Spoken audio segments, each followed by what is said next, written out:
সালমান রহমান নামক দরবেশের কবলে গত 17 বছর শেয়ার মার্কেট ছিল, ব্যাংক ব্যবস্থা ছিল, সেখান থেকে পুনরুদ্ধারে সরকারের তড়িৎ পরিকল্পনা কি? ব্যাংকগুলো লুটপাটের মাধ্যমে টাকা বিদেশে নিয়ে যাওয়ার কারণে ব্যাংকগুলোতে একটা ক্যাপিটাল সংকট সৃষ্টি হয়েছে। মাননীয় সদস্য মোহাম্মদ ফখরুল ইসলাম একটি সম্পূরক প্রশ্ন করতে পারেন। মাননীয় স্পিকার, দেশে বর্তমানে 61টি শিডিউল ব্যাংক আছে সরকারি বেসরকারি মিলে।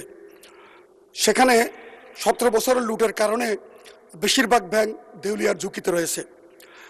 দেশে বিমা কোম্পানি রয়েছে 82টা, 36টা লাইফ ইন্স্যুরেন্স, 46টা নন লাইফ ইন্স্যুরেন্স। আমানতকারীরা টাকা আদায়ের জন্য রাস্তায় মিছিল করছে।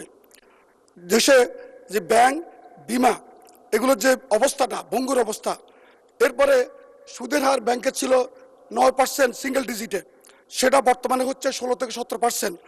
একদিকে আমানতকারীরা টাকা পাচ্ছে না, অন্যদিকে ব্যবসায়ীরা বিনিয়োগ পাচ্ছে না। এই ভঙ্গুর অবস্থা, শেয়ার মার্কেটের অবস্থা তো লুটেরাদের দখলে চলে গেছে, সেখান থেকে পুনরুদ্ধার হয়নি। সেখানে আমি বলছিলাম যে সেখানে সালমান রহমান নামক দরবেশের কবলে গত 17 বছর শেয়ার মার্কেট ছিল, ব্যাংক ব্যবস্থা ছিল, সেখান থেকে পুনরুদ্ধারে সরকারের তড়িৎ পরিকল্পনা কি?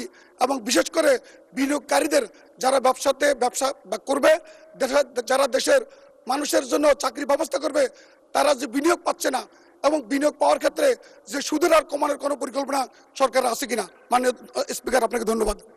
মাননীয় মন্ত্রী। মাননীয় স্পিকার, ধন্যবাদ। আমার মনে উনি খুব ভালো প্রশ্ন করেছেন এবং এর উত্তরে একটা দীর্ঘ বক্তব্য রাখতে হবে, কিন্তু আমি একটু সংক্ষিপ্ত আকারে বলতে চাই। সেটা হচ্ছে বাংলাদেশের আর্থিক খাতের সবচেয়ে বড় সমস্যা হচ্ছে ক্যাপিটাল ডেফিসিট। সে ব্যাংকগুলোতে ক্যাপিটাল ডেফিসিট আছে, আপনার প্রাইভেট সেক্টরে যারা ব্যবসা করছেন তাদেরও ক্যাপিটাল ডেফিসিট। এর কারণ হচ্ছে যে বাংলাদেশের মুদ্রা এটা 40%-এর বেশি আপনার ডেপ্রিসিয়েটেড হয়ে গেছে বিগত দিনে।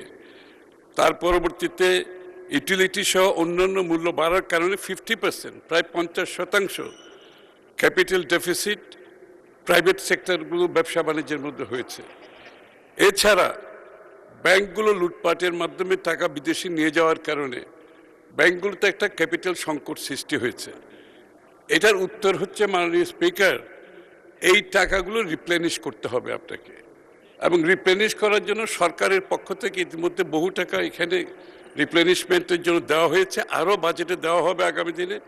সাথে সাথে আমরা IMF-এর মাধ্যমে চাচ্ছি এগুলোকে রিক্যাপিটালাইজ করার জন্য। আরও অন্যান্যভাবে আমরা চেষ্টা করছি বিনিয়োগকারীরা বিদেশ থেকে যারা ফাইন্যান্সিয়াল সেক্টরে বিনিয়োগ করতে চায় তাদেরকে আকৃষ্ট করে বাংলাদেশের ব্যাংকগুলোতে বিনিয়োগের মাধ্যমে এই যে ক্যাপিটাল ডেফিসিট হয়েছে এটা মেকআপ করে, যাতে করে বাংলাদেশের অর্থনীতিটা সচল করতে পারে।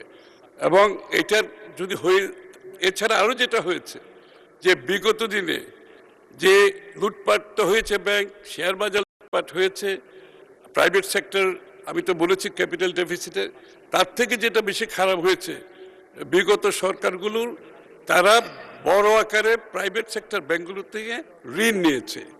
এর ঋণ নেওয়ার ফলে যেটা হয়েছে প্রাইভেট সেক্টর ব্যক্তি খাত ক্রাউডেড আউট হয়ে গেছে এখান থেকে। সুতরাং সেটা আরেকটা সমস্যা। সুতরাং আগামীর অর্থনীতিতে সব কিছুর বিবেচনায় আমরা যেটা চিন্তা করছি ব্যাংকগুলোকে রিভাইটালাইজ করতে হবে, রিভিউ করতে হবে, এবং প্রাইভেট সেক্টরের হাতে যে আর্থিক যে ক্যাপিটাল ডেফিসিট হয়েছে এটাকে আমরা রিপ্লেনিশ করার জন্য সরকারের পক্ষ থেকে বাজেটেও থাকবে, এবং অন্যান্য যে মাল্টিল্যাটারাল বডিগুলো আছে তারা আসবে, প্রাইভেট সেক্টরও আসবে, সবাই মিলে আমার মনে হয় এখান থেকে বেরিয়ে আসতে হবে। এটা বিশাল অঙ্কের একটা ডেফিসিট, এটা খুব সহজে পূরণীয় নয়, তবে আমরা আশা করছি আগামী দিনগুলোতে এটা সম্ভব হবে, একটু সময় নিতে পারে।